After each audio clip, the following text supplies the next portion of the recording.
எத்தனை தடவை வேணாலும் சாப்பிட்லாம். திரும்ப திரும்ப சாப்பிடக்கூடிய அளவுக்கு ருசியான இந்த திருப்பதி லட்டு ரெசிபி பற்றி தான் நம்ம இன்றைக்கி பார்க்க போகிறோம்.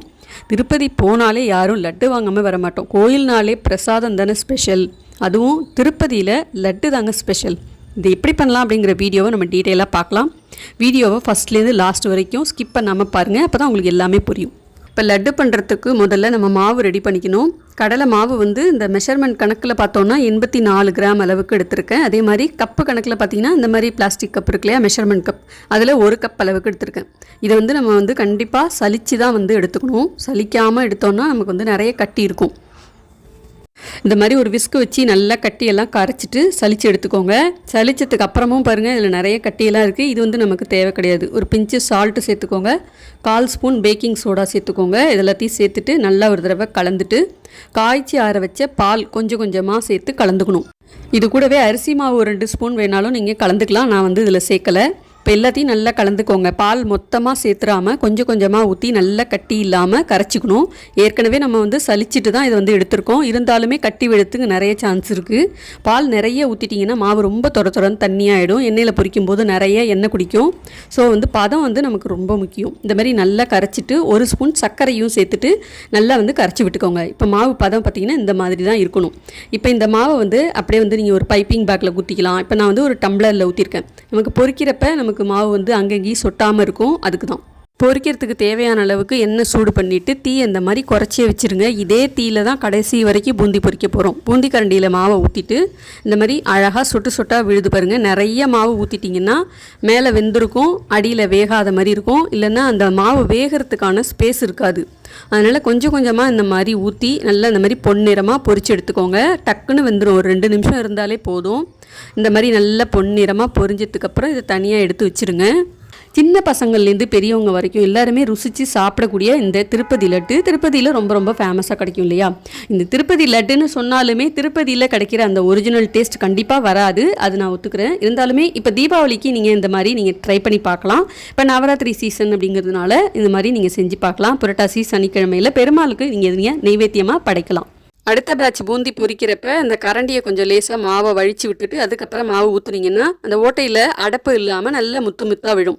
மாவை ஊற்றிட்டு லேசாக கரண்டியை இந்த மாதிரி தட்டி விட்டால் கூட உங்களுக்கு முத்தாக அழகாக வரும். இப்போ பாருங்கள், நான் எல்லா மாவையும் இந்த மாதிரி பூந்தியாக பொரித்து தனியாக எடுத்து வச்சுட்டேன். இது கொஞ்சம் லேசாக ஆறட்டும். அதுக்குள்ளே நம்ம சக்கரை பாகு ரெடி பண்ணிக்கலாம்.